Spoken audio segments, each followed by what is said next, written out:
Welcome to Percival's Startup Rants, a solo podcast where I rant about, well, you guessed it, all things startups, while also providing help for first-time founders. This week, I'm ranting on and asking myself a question I've been thinking about for a while.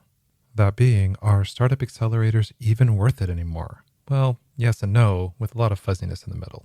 Let's rant and break it down and see if you should consider an accelerator and how to find the right one for you.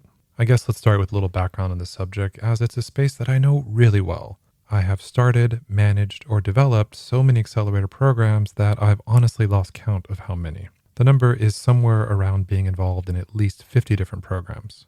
I started in this area by running the flagship accelerator for 500 startups in Mountain View, California, and I have since worked on programs in Sweden, Vietnam, Japan, Mexico, and of course, my beloved Norway. I also wrote a book called The Accelerator Survival Guide. This is for new accelerator managers. You can get it on Amazon or order at bookstores worldwide.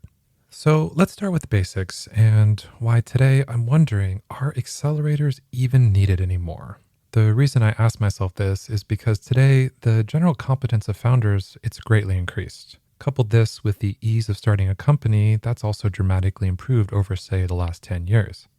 Back then, we were all kind of just figuring things out, and there was very few people with a deep experience that could help. Yeah. Not to sound like an old man here, but today you have super efficient acquisition channels and a myriad of amazing tools you can use to build your startup. Furthermore, today there is so much content online to help you with, well, pretty much everything. From blogs to newsletters to online courses, and of course, many podcasts. So truthfully, if you were motivated enough to do the research, well, you could probably answer most questions you might have about company building. That all being said, there is one group of founders who can still and probably will always benefit from an accelerator program. I'm talking about the first-time founders. You poor but beautiful bastards. You likely don't know what you don't know. So doing an accelerator program will teach you the ropes fast. And it will also help you with something else that's key to startup success: building your network of other techies, and of course, investors. Now, there is one word of caution I did want to share for the first-time founders out there when it comes to accelerators. That is, you ideally should do just one accelerator program, or at the most, two, as opposed to doing many programs. So that means you should find and really get into the best program that suits your business. Don't just jump into any program you can find or any program that finds you. And these programs, yes, they will find you. That's because today there is so many programs that they have to actually actively recruit most companies into them. So don't be too surprised or too impressed if they outreach to you. Sure, it feels like a big compliment to even be considered, but let's wrap up this rant with why you need to be cautious. That really comes down to opportunity cost. Regardless of your level of experience, the best way to grow your business will always be putting the time in directly growing it or working with your team to do so. Spending a month or more on a program is a massive allocation of time, and since these programs can be hectic, you'll find that you don't get much time to actually work on your business during them. Sure, you'll get a lot of mentoring and maybe some investment, but at what cost? I encourage you to think deeply on whether a program will really be worth it, or if you could better advance the business by just putting in the work. So I don't want to pick on anyone in particular, but I bring this up because I do see founders that get in a bit of an accelerator roller coaster where they're just going through program after program after program, I guess assuming that the next one is really going to help them turn the corner and grow the business. So to kind of wrap this up, so this is when that opportunity cost really comes in. If you're spending so much time in many different programs, it's not likely that you're actually figuring out how to build the business yourself. Next, let's jump into a few things to consider when it comes to these programs.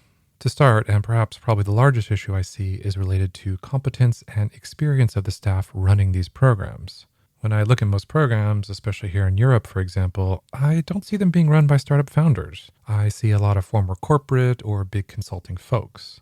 Now, that's not to say these people are not smart, nor that they don't provide any value. They of course can, and I've had the pleasure to work with many who fit this profile. From my experience, what they lack in direct startup experience, they make up for it in other ways.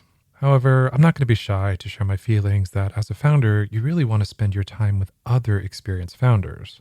This is also true when it comes to selecting an accelerator program. And maybe, just maybe, that's why everyone really wants to get into Y Combinator and why Y Combinator is often considered the best program. It is run by nothing but former founders with real operational experience. When Dave McClure at 500 Startups offered me the job of running their program, I was upfront. I said, dude, Dave, I have no experience running an accelerator. I haven't even attended one. To which he replied, sure, but you're an operator, and that's who these founders need to learn from. Having worked on so many programs now, I can see that he was absolutely correct. Truth be told, anyone working in a program can give you bad advice, but a fellow founder will give you, well, less shitty advice in general. The next thing to think about is, does a program offer investment or not? With the massive proliferation of accelerator programs around the world, there's been a huge surge in programs without investment, or as they're also known, non-dilutive programs. Candidly, I don't really see the point in doing a program without investment because nothing else, and as we've already discussed, time is your most finite resource. You shouldn't be just allocating big swaths of time to any program that comes along. You should probably get something for it, and what's better than capital into your company, typically at pretty fair terms. Furthermore, programs that invest money into your company will generally work a lot harder to provide value and, well, accelerate you. That's because with that investment, they also have their own incentive to generate a return, both for their LP investors and themselves. This comes in the form of what they call carry, which is how investors get paid for the investments they make. That all being said, there might be some non-dilutive programs that offer other types of value, say industry-specific programs where you might really need their help. I would, and now I feel like I'm sounding like a broken record, just caution you to guard your time and protect it ruthlessly. Could you perhaps have more customer interviews or sales calls instead of sitting through a presentation on IP law? What do you think will be more valuable to your early stage company? You tell me.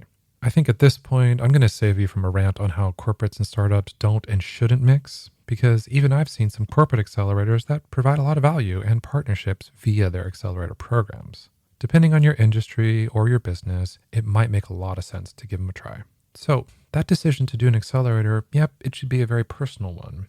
If you're super early in your founder journey and, well, you know nothing, then sure, go ahead, do a program. You'll probably learn more in a month than you ever could on your own in a few years, and you might even have some fun and build some relationships that you can carry with you throughout the years. However, if you're somewhat experienced and ready to get to work, then just do that. What are you waiting for, and why do you need to be told by others what to do? Save that precious time doing what probably benefits you and your business the most. Sure, you might make a few more mistakes along the way, but from my experience, those tough learnings are better than anything that can be found in an accelerator program.